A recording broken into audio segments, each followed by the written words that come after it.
제가 최근에 되게 인상 깊게 들은 말이 있는데요. 부자는 컨트롤할 수 있는 건 다 컨트롤한다 라는 얘기였습니다. 여러분은 어떻게 생각하시나요? 누구나 똑같이 시간, 돈 같은 자원은 한정돼 있고 또 우리 뜻대로 통제할 수 없는 일들이 많죠.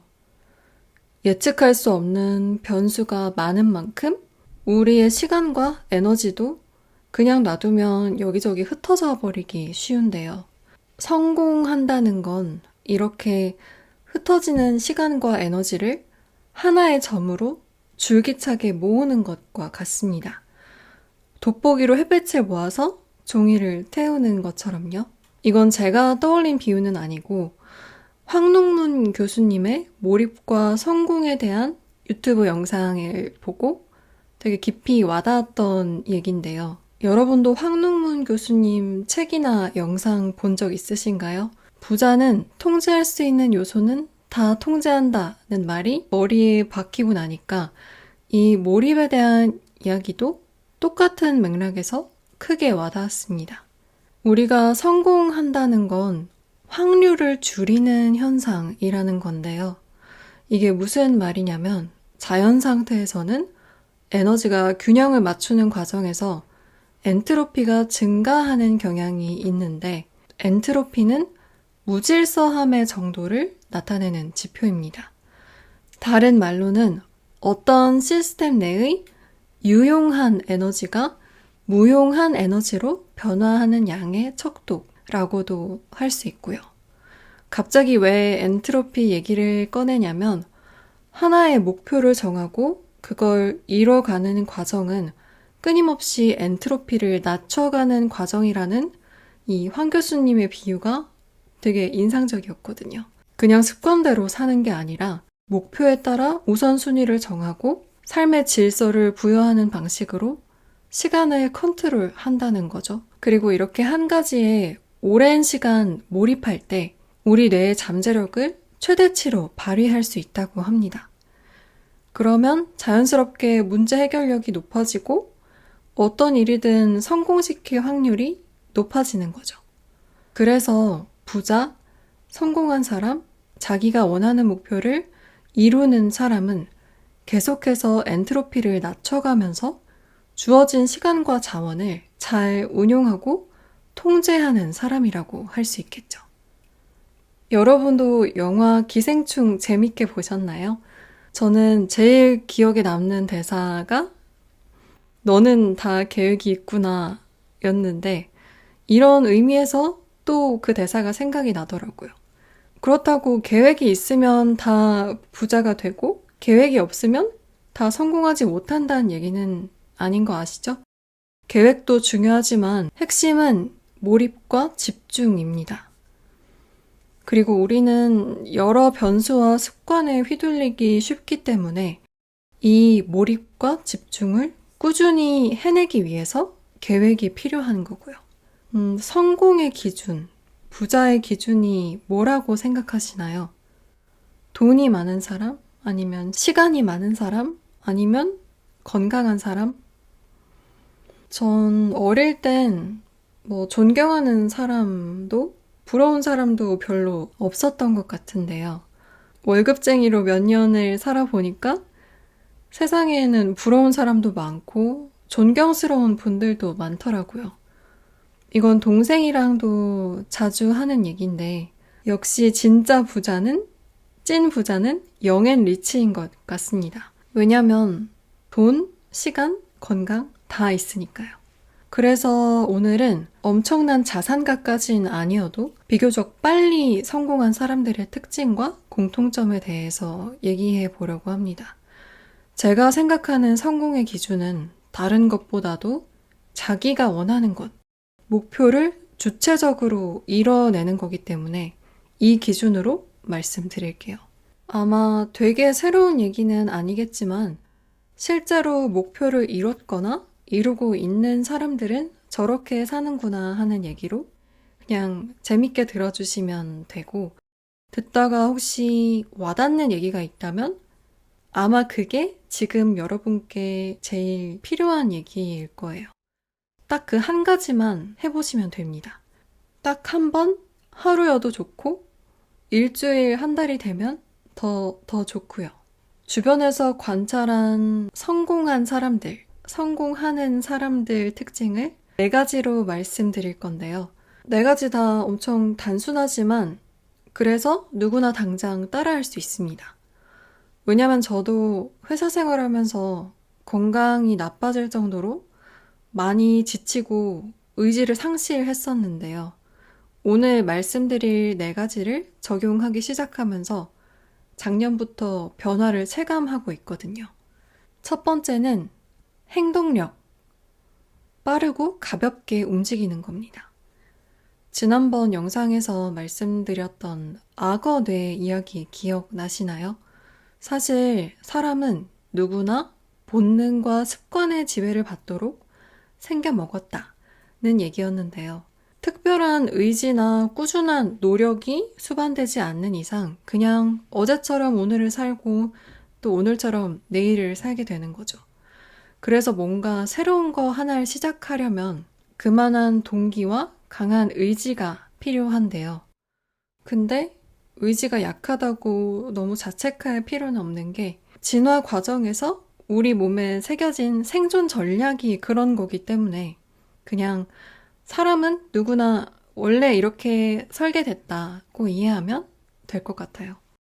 그래서 대부분의 사람들이 이렇게 변화나 새로운 것에 대한 저항감이 크기 때문에 반대로 그만큼 계속해서 새로운 시도를 해 나가는 사람들이 남들보다 빨리 기회를 잡을 수 있는 거겠죠? 지금 제가 유튜브로 여러분과 만나고 있는 거니까 유튜브로 예를 들어서 말씀드려보면 사실 블로그나 인스타보다 유튜브가 아무래도 진입장벽이 높은 편인데요.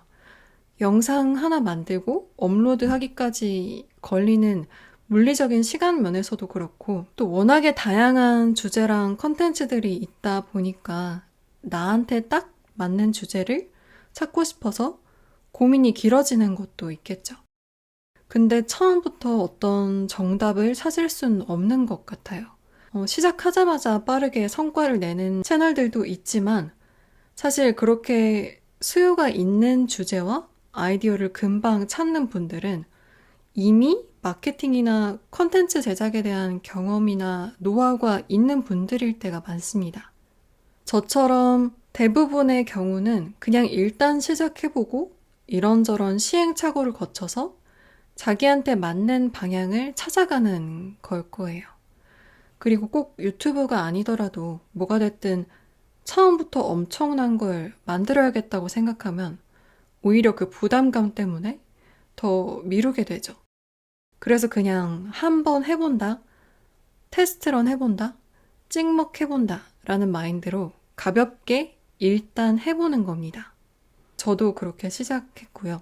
근데 저는 평소에도 워낙 이것저것 궁금한 건 직접 해봐야 되는 편이라서 운동을 예로 들면 운동도 이것저것 해봤는데 1년 넘게 꾸준히 한 건 손에 꼽거든요.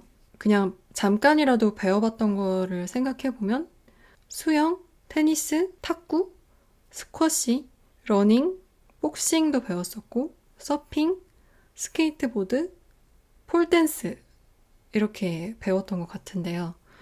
이 중에서 6개월, 1년 넘게 한 건 수영, 홈트, 러닝 이 정도였던 것 같습니다. 하나를 꾸준히 하는 것도 점점 실력이 느는 걸 경험하는 재미가 있지만 이렇게 조금씩 여러 가지를 시도해보는 것도 그 장점들이 있더라고요. 일단 모르는 거, 안 해본 걸 새로 배운다는 것 자체가 되게 설레고 즐겁기도 하고 이런 초심자의 마음을 자주 경험하는 게 몸도 마음도 건강하게 하는 것 같습니다. 그렇게 여러 가지를 직접 경험해보면서 생기는 자신감이 또 이 험한 세상을 살아가는데 큰 힘이 되기도 하고요. 이렇게 여러 가지 옵션을 경험해봐야 진짜 재밌고 우리한테 맞는 걸 찾을 확률도 높아지겠죠. 그래서 목표를 빨리 이루는 사람들의 첫 번째 공통점은 행동력, 기동성이 좋다는 거였습니다. 시도 하나하나에 너무 의미 부여를 하고 오래 매달리기보다 이건 뭐지? 재밌겠다. 해볼까? 해봐야겠다. 라는 마음을 먹는 순간부터 실제로 그걸 행동에 옮기기까지 텀이 길지 않은 거죠. 두 번째는 집중과 반복인데요. 첫 번째 특징인 빠른 행동력으로 이것저것 시도해본 끝에 자기 재능이나 적성에 맞는 뭔가를 찾았다면 이제 거기에 집중하는 겁니다. 1만 시간의 법칙 많이 들어보셨죠?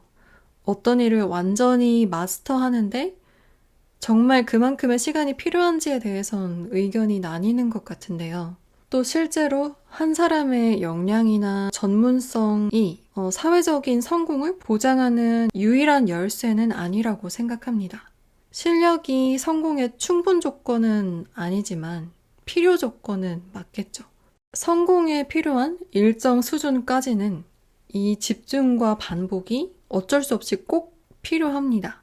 근데 이 반복과 연습이라는 건 엄청난 체력적, 정신적 자원과 또 시간을 때려 붓는 일이기 때문에 절대 쉬운 일이 아니죠. 일종의 자기 수행의 영역이라고 할 수 있을 것 같은데, 그래서 이걸 지속하려면 어느 정도는 적성과 흥미가 있는 게 뭔지 찾는 게 중요한 것 같습니다. 연습하면 떠오르는 너무 유명한 짤이 있는데요. 무슨 생각을 해 그냥 하는 거지. 이 짤 아시죠? 이게 연습이라는 행위의 핵심이라고 생각합니다. 그냥 눈이 오나 비가 오나 하는 거예요. 기계처럼. 그날그날 컨디션이 다르고 잘 되는 날도 있고 잘 안 풀리는 날도 있고 진짜 하기 싫은 날도 있지만 그런 거 다 제쳐두고 그냥 기계처럼 하는 겁니다. 일희일비하지 않고요. 어릴 때 친구들 중에도 남들보다 일찍 자기 재능을 찾고 이 집중과 반복으로 결국 모두가 박수치고 감동하는 경지에 이른 친구가 있는데요. 몇 년 전에 오디션 프로그램에서 윤종신님의 극찬을 받는 걸 보고 진짜 멋있다고 생각했습니다. 초등학교 때부터 워낙 잘생기고 노래를 잘해서 유명한 친구였는데 수련회 장기자랑 때도 그 친구가 노래를 부르는데 그냥 음색이나 창법까지 원곡이랑 너무 똑같아서 친구들이 다들 립싱크 아니냐고 할 정도였거든요. 그때부터 중고등학교 내내 아마 노래에 매진했던 것 같아요. 저는 이런 장인 정신을 가진 분들을 진짜 리스펙합니다. 세 번째는 기세, 기지인데요. 혹시 스트릿 스마트라는 말 들어보셨나요? 북스마트, 스트릿 스마트라는 말이 있는데요. 단어에서 눈치채셨겠지만 북스마트는 보통 학교 공부 잘하고 시험 잘 보는 종류의 머리 좋음을 뜻하고 반대로 스트릿 스마트는 눈치 빠르고 협상력이나 기세가 좋은 것처럼 실생활, 특히 사회생활에 필요한 기지나 영리함을 의미합니다. 분야에 따라서 공부머리가 더 중요할 수도 있고 이런 빠릿빠릿함이 더 중요할 수도 있을 텐데요. 사업적인 관점에서는 이게 돈 버는 머리랑도 비슷한 말이라고 할 수 있을 것 같고요. 근데 이 두 가지가 서로 반비례하는 건 아니기 때문에 딱 둘로 나눠서 일반화할 수는 없지만 일단 성공 여부를 떠나서 우리가 본능적으로 더 매력적이라고 느껴지는 건 이런 스트릿 스마트한 사람일 때가 더 많은 것 같아요.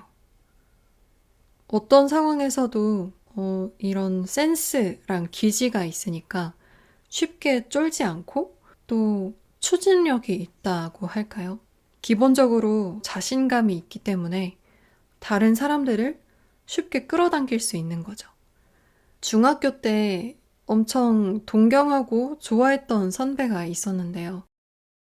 그렇게 잘생기거나 멋있는 외모인 편은 아니어서 어떤 친구는 저한테 그 오빠가 왜 좋냐고 물어보더라고요. 근데 그때 제 눈엔 그 선배가 살면서 본 사람 중에 제일 멋있는 사람이었습니다. 왜냐면 완전 눈치도 빠르고 장난기 많고 유쾌한 스타일이었는데 또 운동도 잘했던 것 같아요. 엄청 빠릿빠릿하고 똑똑한데 공부를 이제 열심히 하기보단 뭐 친구도 많고 선생님들한테도 능글맞게 잘하는 캐릭터 있잖아요. 그래서 실제로 인기도 되게 많은 사람이었습니다. 이런 캐릭터들을 보면 꼭 공부가 아니어도 왠지 어디서 뭘 하든 잘 해낼 것 같다는 생각이 들더라고요. 무인도에 떨어져도 잘 살아남고 옆에 있는 사람도 잘 챙겨줄 것 같고. 한 번은 제가 계단에서 좀 세게 넘어져서 그 스타킹 위로 피가 막 흐를 정도로 무릎을 다쳤는데 그 오빠가 멀리서 보고 있다가 와서 일으켜준 일도 있었습니다. 옆에 있던 제 친구들한테 부축해서 양호실 데려가라고도 했던 것 같아요. 지금 생각해도 무슨 대만 청춘 영화 한 장면 같은데 이렇게 오랜 시간이 지나서도 누군가에게 되게 좋은 기억으로 남는다는 것만 봐도 정말 남다른 매력과 능력을 가진 사람이 아닌가 생각하게 됩니다. 네 번째는 계획이 있다인데요. 사실 성공하려면 지금까지 말씀드린 세 가지 다 중요하지만 그 중에서도 추린다면 첫 번째 말씀드렸던 행동력과 지금 말씀드릴 계획이 제일 중요하다고 생각합니다.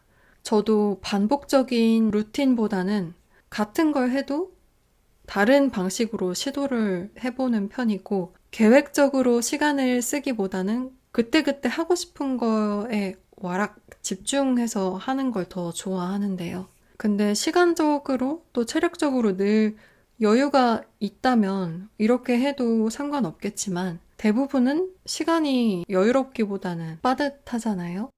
그래서 계획이 필요합니다. 아주 구체적이고 단순한 액션 플랜이요.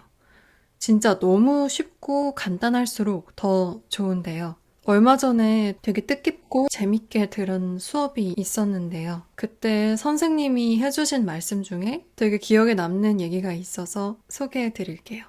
동기가 아무리 강력해도 사람은 결국 동기나 의지만으로는 절대 뭔가를 지속하거나 바꿀 수 없다는 겁니다. 그래서 계획이 필요하고 더 중요한 건 진짜 너무 쉬운 계획이 필요하다는 건데요. 예를 들어서 독서량을 늘리는 게 새해 목표라면 계획을 세울 때 아침 5시에 일어나서 30분, 1시간 책을 읽는다. 이런 것처럼 대단한 의지가 필요한 계획을 세우는 게 아니라 그냥 출근길에 딱 10분, 15분 읽기 아니면 퇴근하고 씻고 나와서 5분 동안만 읽기. 이런 식으로 계획을 정하는 거예요. 누가 들으면 비웃을 정도로 너무 쉬워서 스스로 생각할 때도 이것도 안 하면 진짜 내가 사람이 아니다 싶게 쉽고 간단한 계획을 세우는 겁니다. 이렇게 하면 일단 심리적인 장벽이 확 낮아지기 때문에 생각보다 금방 습관을 만들 수 있거든요. 그리고 이게 충분히 익숙해지면 천천히 양을 늘려가는 것도 쉬워지고요.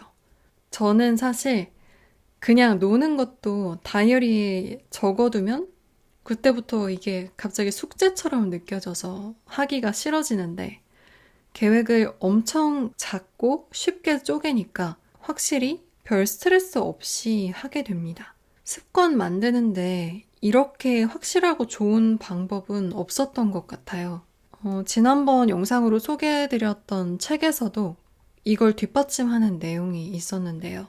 사람은 본능과 습관을 관장하는 뇌 영역이 디폴트고 말하자면 특별한 예외 상황이 생기지 않는 이상 자율주행 모드로 살기 때문에 우리가 아무리 동기부여 책이나 영상을 자주 보면서 의지를 충전해도 그건 오래 가지 못합니다. 딱히 우리가 의지 박약이라서라기보다 그냥 누구나 태생적으로 그렇다는 거예요. 그래서 심지어 실제로 보상이 더 크거나 더 도움이 되는 일보다도 무조건 제일 쉬운 일, 당장 스트레스나 고민이 필요 없는 일을 선택하게 되는 거죠. 그러니까 새로운 습관을 만들려면 우리가 하고 싶은 일을 최대한 쉽고 잘게 쪼개는 게 엄청난 치트키가 될 수 있습니다. 오늘 이야기를 요약하면 우선 부자 혹은 성공하는 사람들은 자기 선에서 컨트롤할 수 있는 모든 걸 컨트롤한다는 얘기가 오늘 영상의 출발점이 됐고요. 제가 직접 체감하거나 주변에서 관찰한 성공하는 사람들의 4가지 특징은 첫째는 행동력, 둘째는 집중과 반복, 세 번째는 돈 버는 머리, 스트릿 스마트한 영리함, 네 번째는 너무 쉬운 계획 세우기였습니다. 그 중에서도 실행력과 실행을 가능하게 하는 하찮을 정도로 너무 쉬운 계획 세우기. 이 2가지가 제일 중요하다고 말씀드릴 수 있겠고요. 근데 꼭 이 2가지가 아니더라도 오늘 드린 이야기 중에 뭐가 됐든 제일 꽂히는 한 가지에 집중해서 매일 딱 5분, 10분 하다 보면 그게 우리의 습관이 되고 일상이 되고 그냥 우리 몸의 일부처럼 느껴지게 만들 수 있고요. 사실상 이게 가능해지면 이렇게 새로운 습관을 만드는 경험을 하다 보면 우리가 목표로 하는 어떤 일이든 해낼 수 있습니다. 대신 무리하지 않는 게 핵심이고요. 또 쉽고 가볍게 하는 거예요. 완벽하겠다는 강박 없이 그냥 쉽고 가볍게 조금씩 꾸준하게